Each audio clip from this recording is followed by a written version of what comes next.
Take a look at these photos of New York police officers in the 1930s and 40s. Notice, if you will, their tool belts consisted of a gun, bullets, and a few assorted keys, presumably to their cars, the drunk tank, their locker, and perhaps the boss's liquor cabinet. Who knows? Now, fast forward a half century, and now look at the items featured on the average cop's tool belt.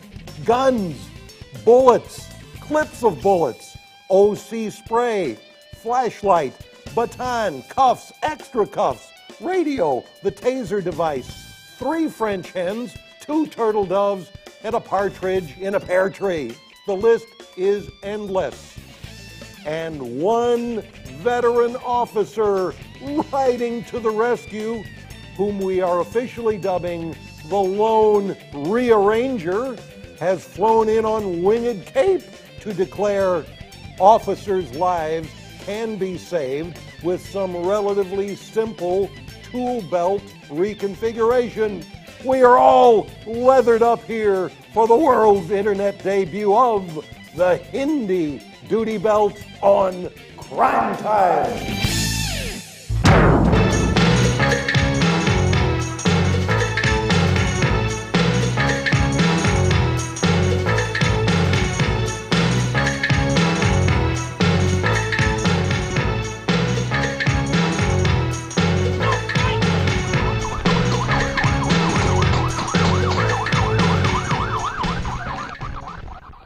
Crime Time, the only internet video webcast just for cops, is a service of In the Line of Duty, now pioneering e-learning at lineofdutylearning.com.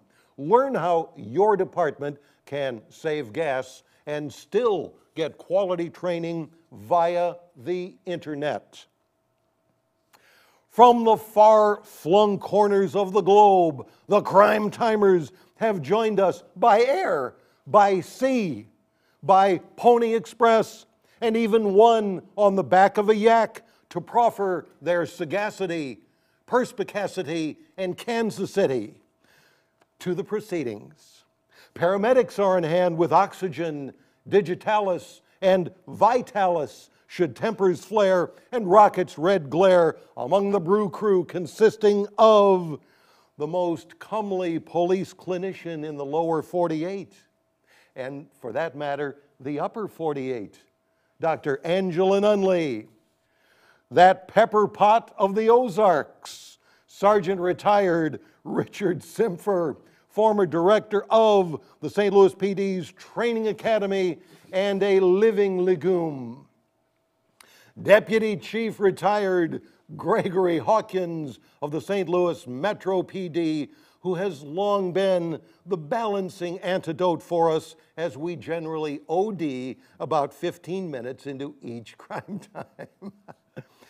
And Detective Mike Guzzi, retired homicide with the St. Louis Police, now administrative assistant with the St. Louis City Sheriff's Office, and a book-smart, street-smart cop, one gray blade with a razor-sharp wit.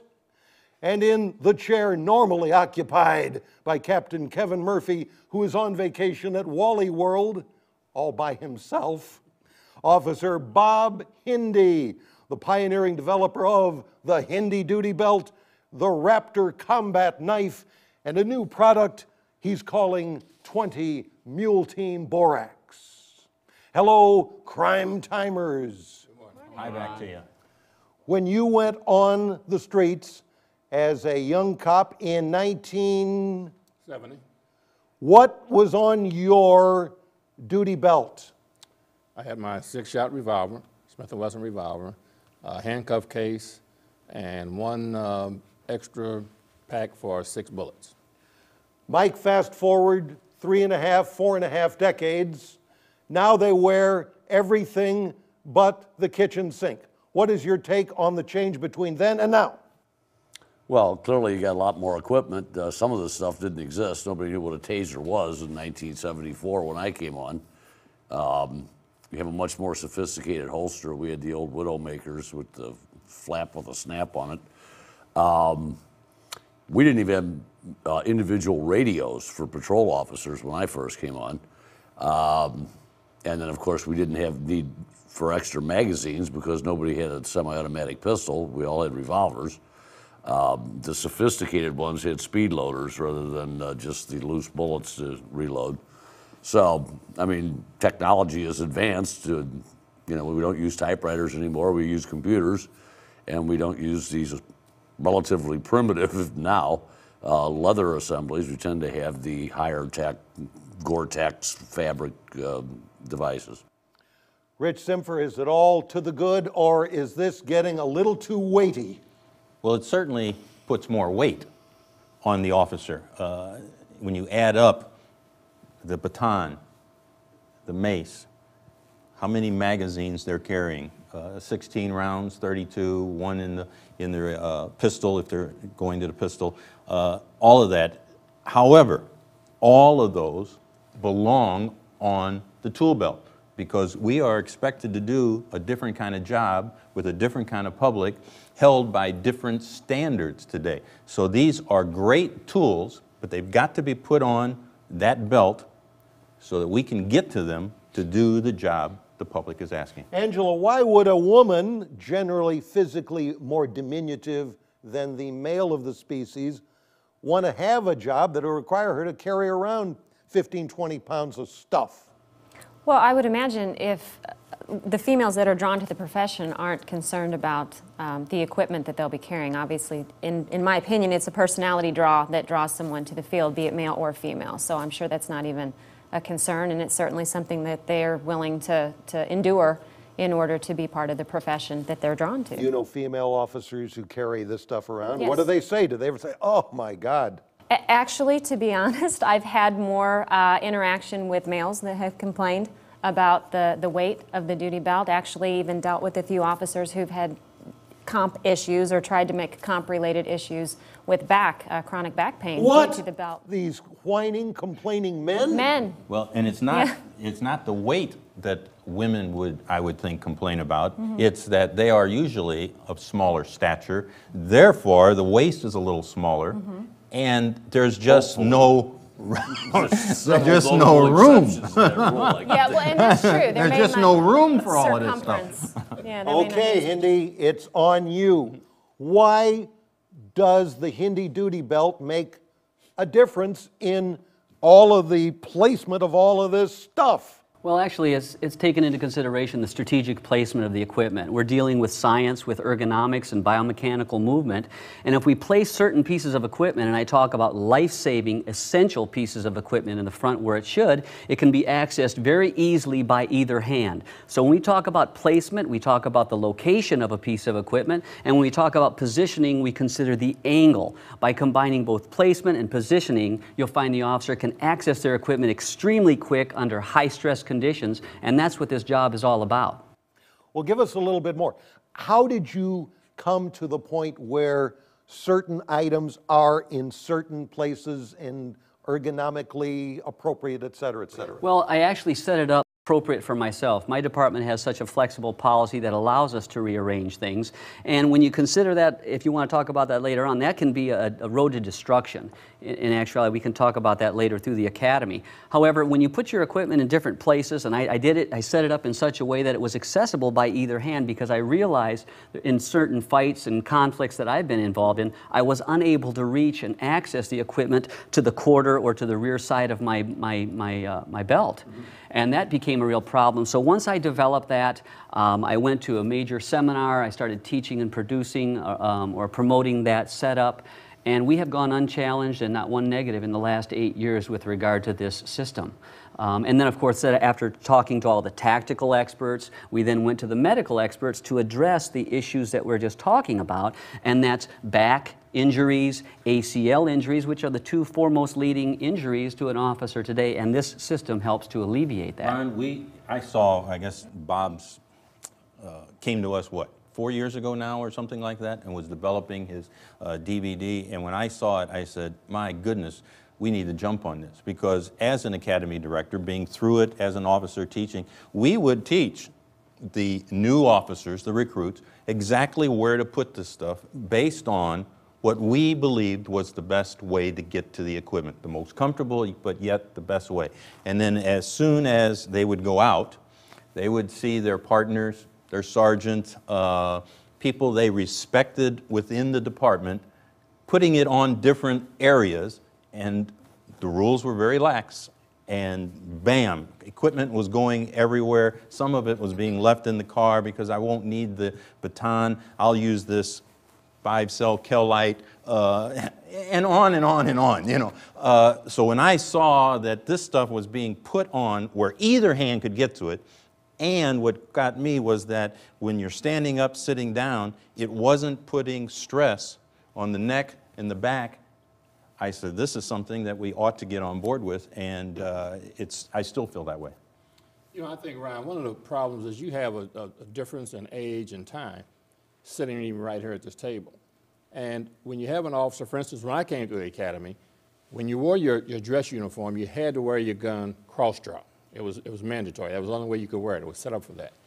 Well, I also, when I was on the street, wore my gun cross-draw because I felt I could get it with either hand, the left hand or the right, and I was only comfortable like that.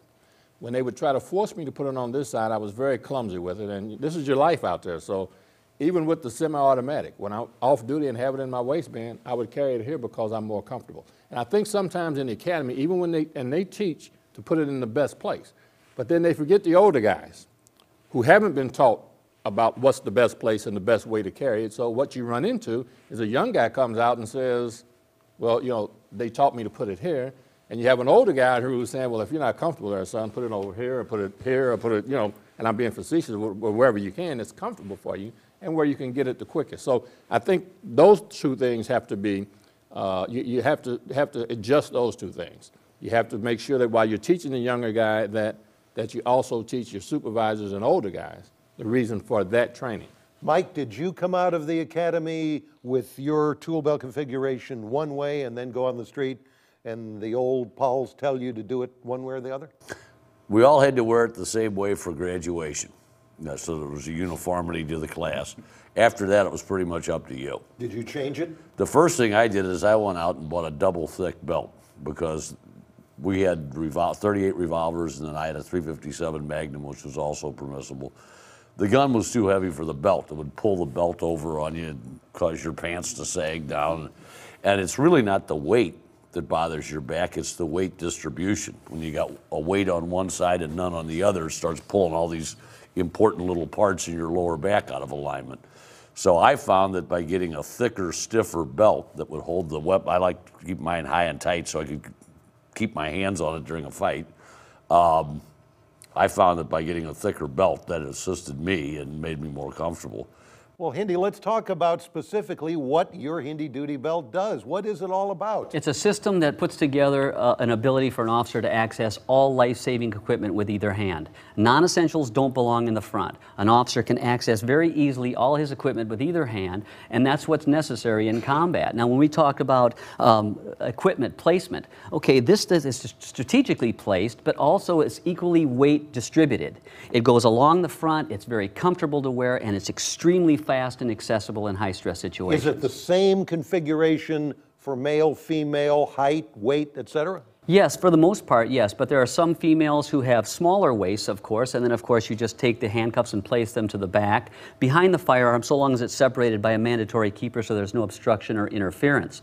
With a gentleman who has a little bit more tactical girth, so to speak, he has a lot more real estate, but we have to understand that the reach capabilities can be limited as well. For the most part, the majority of officers can apply this system in one way or another. At least it forces officers to reevaluate and reconsider where they put their equipment and why. Tradition is such that it allows these officers to go through the academy. They go through 4 months of the academy, quasi-military training, muscle memory buildup. They go out into the street, and like Rich said, they're allowed to change it anywhere. We all know that destroys muscle memory, and their response is going to be limited, increasing officer injury, death, and department liability. These are 3 important buzzwords. You know, Ron, there's 3 things that surround this duty belt: injury, death, liability. It better be the most efficient. And What I've done, Ron, and for the rest of the staff here, I've put together the research and the documentation from some of the best tactical trainers from around the world, testimonials, and went to neurological doctors, vestibular balance doctors, chiropractors, hand ergonomics to support the claims. This is not a biased statement of myself. This is, as far as I'm concerned, confident to say that this is the most efficient system out there for officers today. Simfer, are you buying into this? Oh, I bought into it 4 years ago, and I still do. And what I think our audience ought to be looking at, the trainers and the officers, is, wow, you know, I'm not really comfortable with what I have on. You know, it just doesn't work sometimes. Go back to the last time you had a resisting, that you had to get your cuffs, or you had to find your mace, or you had to get your baton, and this hand was all tied up, and I couldn't get to it because, and just ask yourself, is there a better way? And maybe there is, and this should be looked at. I found that, I mean, there's so many little nuances to all this, that the keeper is one of the most important pieces of equipment on that duty belt. And you tell these officers, you've got to have a keeper in front of the weapon, you got to have a keeper behind the weapon to keep it there. That's why they, well, I don't know, I don't need that one, and I'd have to polish the brass on the damn thing, so I really don't want that many. I mean, these are the reasons some of our good friends out there put themselves in danger, you know, and yes, they need to take a look at this equipment, how it's placed, and if you have to grandfather in the department, then I say start with the academy, look at this, build it in, and then mandate that it stay that way with very few exceptions, and let it grow so that you're not offending or changing that memory or that experience of those veteran officers. Are any departments using the Hindi duty belt system? Numerous departments, as Well, you can which see. departments? Well, What do they say? Las Vegas Metro, Albuquerque, New Mexico. We've got people in England right now. During the UK, I went up there and started doing. As a matter of fact, I got another 2 days in England in October. We got Henderson. We've got California PD. We've got What California PD? San Jose is actually there are numerous. System-wide? No, this is the issue, and it's a problem. It really is. And what I'm saying is, when you allow officers to put their equipment anywhere they want, wherever they feel comfortable, you'll find out that there's going to be one officer who is able to deploy that baton immediately. And because of alternate placement of something else, another officer, he can't do it at all. And when it comes time to training, how do you train consistency in a technique with everybody's got scattered equipment? You cannot do it. This is a proven method by which officers can train all the same. They can pretty much have the same consistent tactical response. By doing it any other way, you're creating a serious problem. And so what officers or departments are doing are saying, oh, we'll allow it as an optional way. Well, if you have all the tactical experts and the proof to support the claims of this system, then you should start off with this being your standard. Don't go to a second, third, or fourth rate setup in the academy and then let them come out and determine where they want to place it. You're putting those officers at risk. Does this make sense to you, Mike? Yeah, it certainly does. I'd have to see the product and the placement strategy and whatnot. It does make sense. I mean, you get some people who are left-handed and some are right, so the gun's going to move around on the belt. It has to. I presume you just configure it in the reverse. You reverse, yes, Yeah. Exactly. Exactly. Well, let's take just, I mean, if we have a little time here, just where do you put the mic? Because we have had officers within this area on our tapes and everything else that got into a scuffle, couldn't get to the mic because it was either up here, down here, twisted around and over here. You know, so where do you put it? And how do I get it with both hands under a stressful situation? Well, this is one of the questions I asked during my training. I got a 7-hour block of instruction that I talk about this topic alone. We talk about where is the best place, being the location, position, the angle of every piece of life-saving equipment, and one of them, of course, is the pack mic, because it is a life-saving piece. We have found that the most efficient placement is to the center chest area. When you talk about just calling on the radio, if you're not involved in a combat, standing or laying down, of course, this is simple, easy to do, no problem. But when in combat, you don't want to open that wing. You don't have time in a hand-to-hand combat to simply release and go up here and open your whole left side. You'll find officers having an extremely difficult time. So front, left hand, your voice box is here. You're not yelling over over the shoulder, where a lot of times you'll hear all that muffled response. In a fetal position on the ground, if you happen to be on the bottom or whatever position, it's very easy to come in close, and that's your natural survival posture anyways on the ground, is to come in close, protect the face, the neck area, and reach in, and the voice box is right there. You're very easily heard. What are the coppers who are trying this coming back and telling you? Do they love it? Do they like it? Do they have complaints? What? Actually, I'm telling you, that's why I tell these officers, please send me your evaluation, because I don't want people to believe it's just mine, Ron. This is documentation that can be proven simply by going there and finding out what these officers have to say themselves. I had one guy just email me, I have it over here, if I can find it a little bit later on, but the guy says, I was amazed at how quickly I was able to use that and how much more comfortable. How much practice does it take to get used to this? It really doesn't take too much at all, simply because the biomechanical movement is so easy and instinctive. It's very difficult to reach around and unsnap a button from your pants. You'll see the hand reach around and try to identify and locate the button or the object that you're trying to grab, and then have to fumble with it. From the front, you don't. It's immediate contact, immediate identification, and very quick, easy response for the movement of the hands to access. It's so simple. Officers go out and say, we tried it, and we used it 4 or 5 times in one night. So it's not something that's difficult. As a matter of fact, science says it's better to put it in the frontal position. How do we find out more about the pioneering Hindi duty belt? Well, we have a DVD. It's about 45 minutes long, and it talks about all the places and positions of officers where they should put their equipment. It shows, unfortunately, officers being injured, some officers being killed simply because of ill-placed equipment. And then we very quickly show you how to solve that problem by proper placement and positioning. So the video is available by contacting me on my web at www.batoncap.com or on my email, batoncap@aol.com. Question, how many years do you have to practice jiu-jitsu to be able to get all that stuff? I saw your website. Like you no, in reality, though, I did see the website, and I was pretty impressed with it. Again, I'm one who believed in that gun, being able to get it from with either hand. So I think any profession, for instance, a doctor, a surgeon, would have a hard time doing open heart surgery with a knife and fork. So it's imperative that he have the right equipment. Have it and be able to get it and have it placed right. And then I think the instruction, and I go back, Rich, I think what you were saying, and I agree, that when you do that in any department, that instruction, that training should be top down or bottom all the way up. Everyone should be involved, your chief, your deputy chiefs. I remember an incident, if I can say real quick, where as a young sergeant, I responded to an officer in need of aid, and I got there in time to get in the actual fight.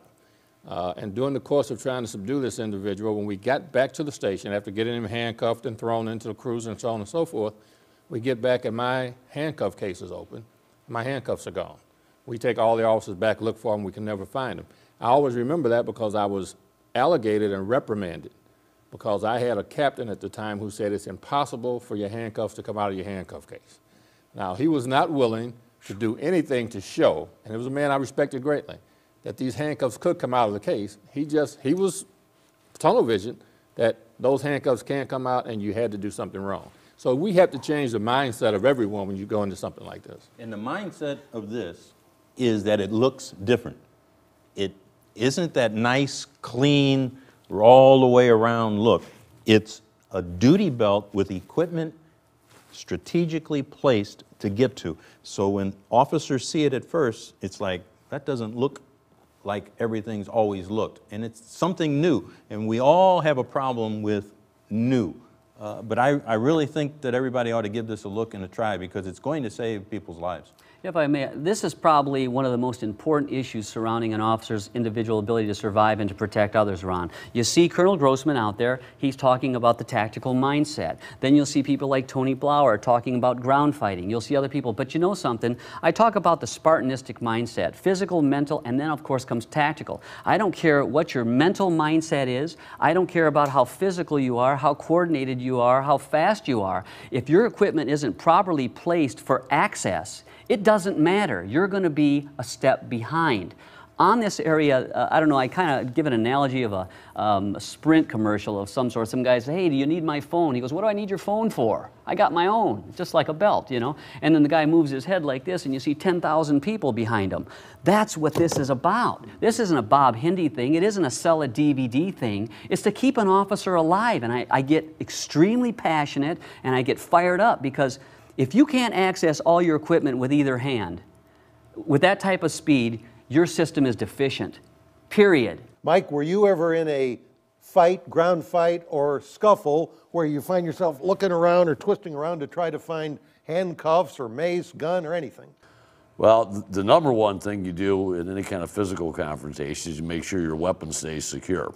If you're not going to deploy it, you want to make sure he's not going to either, which is why I always wanted a gun bearer, but I couldn't get one. But yes, of course it's awkward, and it's very difficult to get the cuffs and to apply them when you're actually in a fight. That usually comes after the hostilities are over. And that's another thing. You can see everything, and you can cover up everything, and nothing's on the back for anybody to grab if you're down in a ground fight or standing. Is there a phone number? Yes, my contact number. Slowly. 702-279-8133. Well, again. 702-279-8133. Not only is Hindy the mad scientist whose laboratory has devised the Hindy duty belt, but also he is here to introduce to the law enforcement world the Raptor combat knife. Cut you up quick, boy. Which he claims is the best combat knife ever to be forged in the kilns of mankind's hottest hearths. What is this all about? Well, in actuality, it's a new development. I'm preparing a book right now, Ron, about the belt safety system. Me and Bob Willis are putting it together.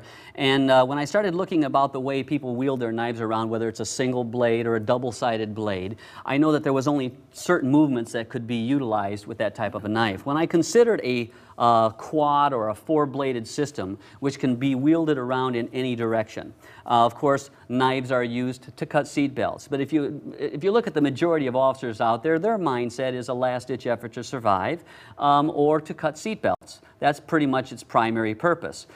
So with this is a tool that can be used as a life-saving tool, an immediate life-saving tool, as well as cutting seat belts. It has a saw blade that allows them to saw through seat belts that are thicker or items that are thicker, clothing, what have you, rip and tear. It has a penetrating device at the tip there that actually allows the blade to penetrate through and to start the cutting process. And it Let's cut to the chase. Okay. How quickly does it kill? It's extremely efficient. This blade right here will go in and create immediate pain compliance. If you look at a single blade or a straight blade, the object will usually go in and out. And at times you'll notice that that blade right there, being a single blade that it is, can a lot of times go through a muscle or tissue, and it'll come right back out and create hardly any damage at all, depending upon the object that it struck. And because if there is 4 blades, then there are 4 blades of contact within the body. This creates a little bit more pain compliance to the suspect, which immediately feels an impact. A little bit. And here's the key. We never are killing people. No. We deploy our tool belt in order to stop the action of the bad guy. And we need the proper terminology. And what this certainly is can be a lethal force weapon. What are the serrations all about? Well, actually, if you're to look at the whole different piece here, it has a steel shank going down through the whole thing to create stability of the impact. If it hits bone, you have to have that, and you have to have the ability that the hand doesn't slide off once that's struck.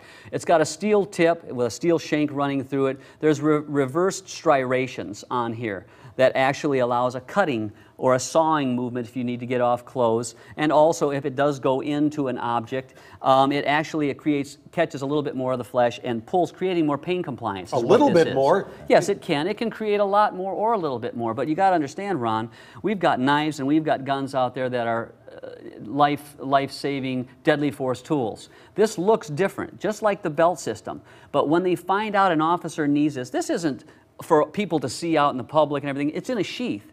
And the only time that this thing is brought out and used, just like any other knife or firearm, is when it's needed. And yes, it has a formidable appearance. Absolutely. The only person that will see that is your suspect who's trying to kill you or somebody else. And one of the things I really like about it is that it's not going to get out of your hand. When you're sweating, when there's blood involved, oils, lotions, whatever, this basic knife is going to slide right out, where with this thing, it's gripped, and even if a finger or a thumb was broken, you're going to maintain control of this weapon. You ever been in a situation where this would have come in handy? Mike? I don't know. It looks like he's going to set the officer-friendly program back a couple months. It's the other way, Mike. Turn it the other way. There you go. No, I have never actually had to stab a suspect. I've kind of concentrated on other means, but Did you ever use a knife on duty for any purpose, either one of you? Yeah, sure. Such as? Well, he mentioned cutting through a seat belt, or you get in all kinds of situations where it'd be handy to be able to open, something with it. I frequently carried a pocket knife with me. Would this? Not for a weapon, though. Can you see where it could be a viable tool? Sure, if you're in a life or death desperate situation, that's all you can get to. Sure, it beats nothing. Greg?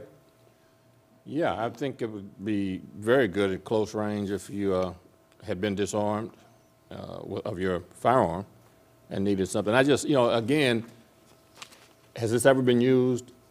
No, at this point? This is the first, or actually the LS prototype will be coming out. Okay. I just wonder what the public sentiment would be if you had to use this.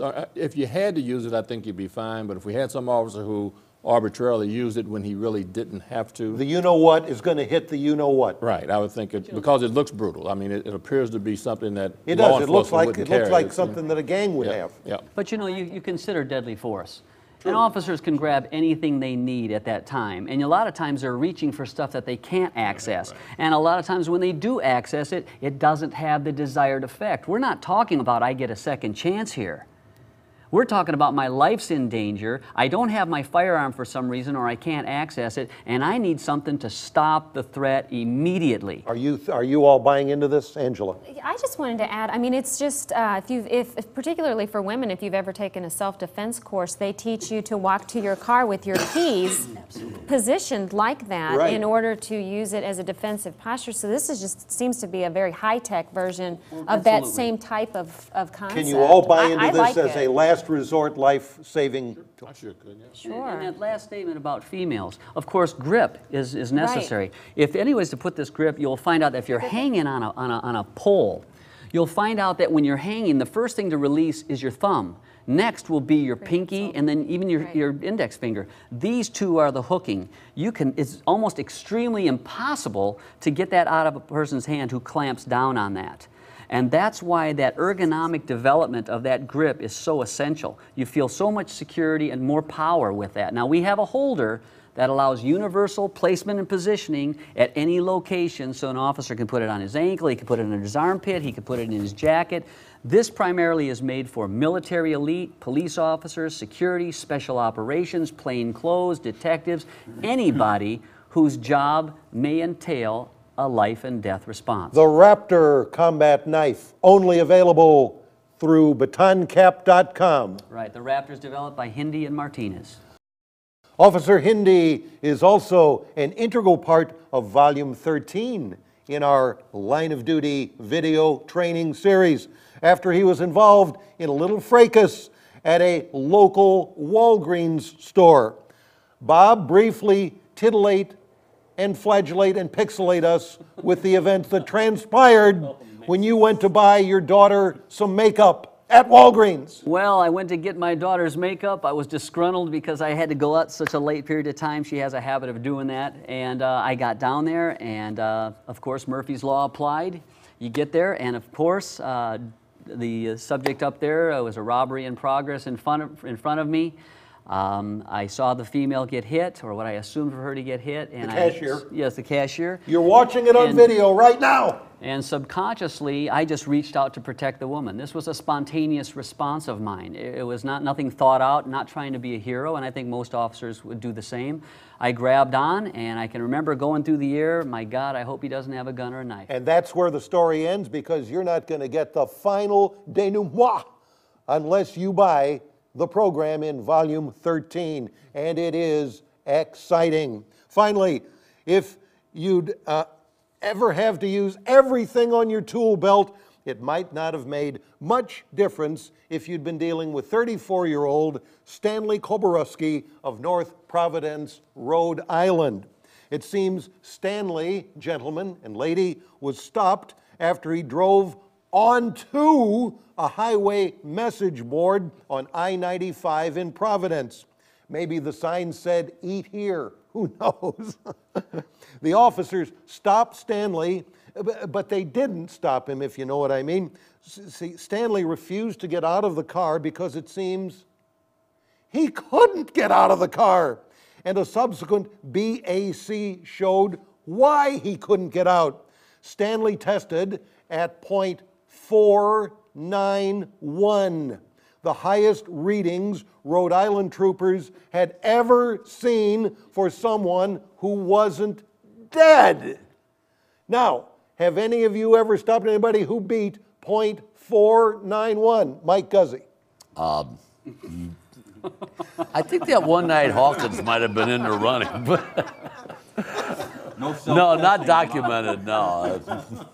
Hawkins. Not that I can remember. No. Rich. No. What's the closest? Oh, 293. That. 293. And then the rules are they go straight to the hospital. Just barely over 2 is the highest. .491. I mean, Put him how? on a watch. Close to death. You know, you got to wonder about the fate of the cop who leaned in to ask for Stanley's driver's license and proof of insurance. Oh, I mean, can you get drunk by osmosis? Well, that is it for this group of tools most of us need now to report back to our parole officers, get our child support payments in before noon, or simply duck the landlord. But we'll be back to deal with your every whim and vagary and gout if you have that too. Thanks to all the crime timers, Dr. Nunley, Sergeant Simpfer, Chief Hawkins, Detective Guzzi, and Officer Hindi, one great cop who is obviously looking out for you. Remember, for more information on the Hindi duty belt or the Raptor combat knife, go to www.batoncap.com. phone number 702-279-8133, and don't forget the baton cap as well. Always pitching, this guy's always pitching. Please remember that you may well be the only link to life for those who cannot fend for themselves, the children, the elderly, and the animals. Learn the signs of abuse and act on them, please. So until the moon next comes over the mountains, thanks, be careful out there. I'm Ron Barber.